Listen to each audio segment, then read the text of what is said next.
Hello guys, welcome to the review of the round up no way out. మీకు already చెప్పాం కదా, Don Lee సినిమాలన్నీ మీకు రివ్యూ ఇచ్చి మా ఛానల్ అప్లోడ్ చేస్తామని.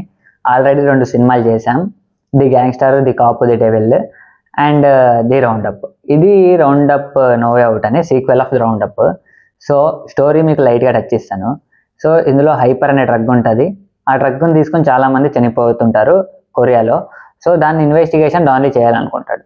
సో ఈ డ్రగ్ ఒక గ్యాంగ్స్టర్ మరియు ఒక పోలీస్ ఆఫీసర్ కూడా ఇన్వాల్వ్ అయి ఉంటాడు. వేరే దేశం నుంచి కొని వేరే వాళ్ళకి అమ్మడాన్ని చూస్తుంటారు. వాళ్ళు మంచిగా డబ్బులు సంపాదించి చైనాకి పారిపోవాలని ప్లాన్ చేస్తుంటారు పోలీస్ ఆఫీసర్. సో వీళ్ళని ఎలా కనిపెడతాడు, వీళ్ళని ఎలా పట్టుకుంటాడు అనేది స్టోరీ. సో డాన్లీ ఇందులో చాలా ఇన్వెస్టిగేషన్స్ ఉంటాయి, చాలా ఫైట్స్ ఉంటాయి. ఈ క్రిటేరియాలో కొన్ని సీన్స్ అయితే మ్యాడ్ ఉంటాయి. సో ఆ పోలీస్ ఆఫీసర్ని బాగా చూపించాడు ఆయన, విలనిజం ఆయన కూడా చాలా బాగా చూపించారు. ఏంటంటే స్క్రీన్ ప్రెసెన్స్ చాలా బాగుంది.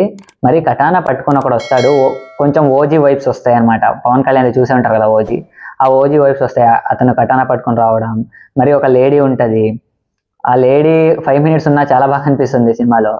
సో స్టోరీ అంతా యాక్షన్ క్రైమ్ గురించి, కొంచెం స్టార్టింగ్ ఎంట్రీ సీను, కొన్ని లాస్ట్లో క్లైమాక్స్లో ఫైట్ సీక్వెన్స్ అండ్ ఇంటర్వెల్ దగ్గర, అంటే ఇంటర్వెల్ ఉండదు ఈ సినిమాలో, కానీ మనమే అనుకోవాలి ఒక హాఫ్ వస్తే ఇంటర్వెల్ సీన్ అని. ఆ సీన్ కూడా చాలా బాగుంటుంది.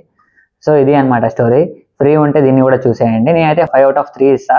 యావరేజే, కానీ not more than part 1. Part 1 కంతా బాగలేదు. ఎందుకంటే పార్ట్ 1లో యాక్షన్ ఎలా ఉంటుందంటే మనం ఇన్వాల్వ్ అయిపోతాం ఆ క్రైమ్లో. అతను చంపుతుంటే విలనిజం ఎంత బాగా చూపించారంటే, ఇందులో విలనిజంని కొంచెం తక్కువ ఉంటుంది.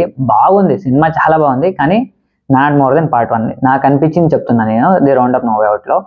సో ఫ్రీ ఉంటే చూసేయండి. స్పిరిట్ ప్రోమో వచ్చింది, అందులో డాన్లీ పేరు లేదు. యాక్చువల్లీ అఫీషియల్గా డాన్లీ ఉన్నాడని అసలు కన్ఫర్మ్ అవ్వట్లేదు. ఏ సోషల్ మీడియాలో వంగా కూడా ఏం చెప్పట్లేదు. మనం డాన్లీని ఏమన్నా స్పిరిట్ మూవీలోకి తెస్తే జాతిని మింగచ్చు చెప్తున్నా. వంగ ఆల్రెడీ బాలీవుడ్లో సర్ప్రైజ్ ఇచ్చాడనమాట, ఇండియా బిగ్గెస్ట్ సూపర్ స్టార్ అని. అప్పుడు డాన్లీ ఏమన్నా వస్తే ఇంటర్నేషనల్ సూపర్ స్టార్ అయ్యే ఛాన్సెస్ ఉంటాయి. సో అదే అనమాట, ఎలాగైనా డాన్లీని స్పిరిట్ సినిమాలో యాక్ట్ చేసేలాగా సందీప్ రెడ్డి వంగకి మళ్ళీ తగిలేలా చేస్తే ఏదో కొంచెం ఛాన్సెస్ ఉంటాయి. నేనైతే ఎక్కువ ఆలోచించకూడదు.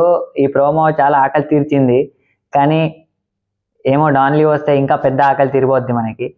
సో గైస్, ట్రై చేయండి ఏదో ఒకలాగా. నేను కూడా ట్రై చేస్తాను కామెంట్ వేయడానికి. ఓకే, నెక్స్ట్ సినిమా వచ్చేసి మీకు ది రౌండ్ అప్ పనిష్మెంట్ ఇస్తాం, చూడండి. Please do subscribe. బై.